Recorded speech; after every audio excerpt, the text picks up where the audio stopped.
it's hard for me to understand how the city can come out and say with a straight face that it is meeting the DOJ report head on when this man, Tyrone McAlpin, is being charged with assault on police officers for this incident where, the video tells the whole story.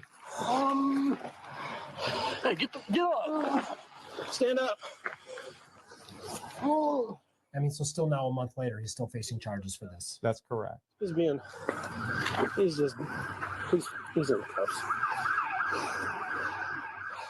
Now, as you just heard, Tyrone is still facing several felony charges. In fact, even though those officers are under internal investigation, they still just went into court to testify against Tyrone. And as you can see, our cameras were there, and a judge ruled there was probable cause for the case to move forward. Now, in our next report, you'll hear those officers on the stand, hear their justification for the arrest, and you'll also see some bizarre moments in the courtroom. Very tough to watch.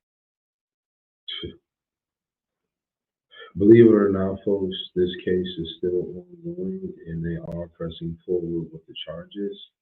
And as a result of activists, people, right? I understand that there's, political sides to some of these institutions and courts and things like that.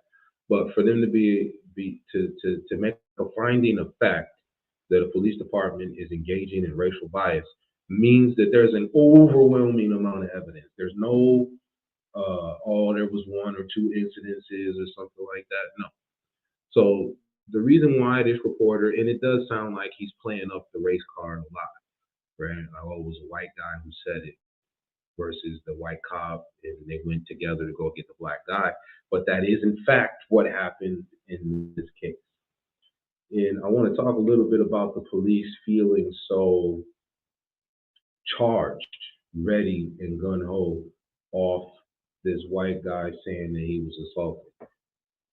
Do I believe that they would have been as gung-ho and ready if it was a black guy saying that he was assaulted by Tyrone? I don't think so. Okay. Race is again, I'm part of the human race, but I'm just using this language that we all understand here.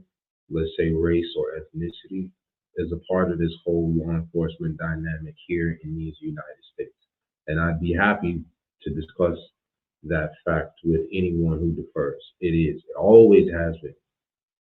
It is now, and it's going to continue to be. Not necessarily in a negative way, but it's something that has to be acknowledged. It can't just be ignored and say, oh, well, it's a human or something of that nature. No. It's a black person, it's a white person. And then you got institutional racism playing out, where the courts are saying you got probable cause, the district attorney doesn't want to rescind the charges.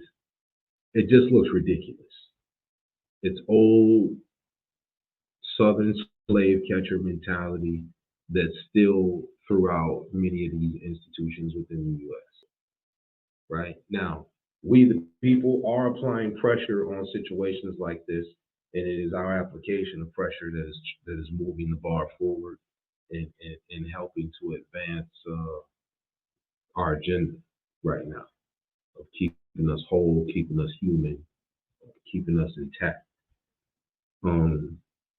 My advice, keep your head on the swivel, maintain situational awareness, don't take anything for granted, right? Do your best to not encounter situations like this, but this is not.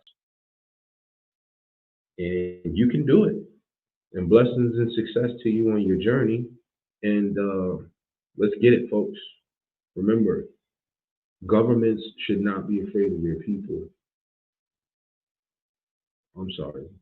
Remember, people should not be afraid of their governments. Governments should be afraid of their people.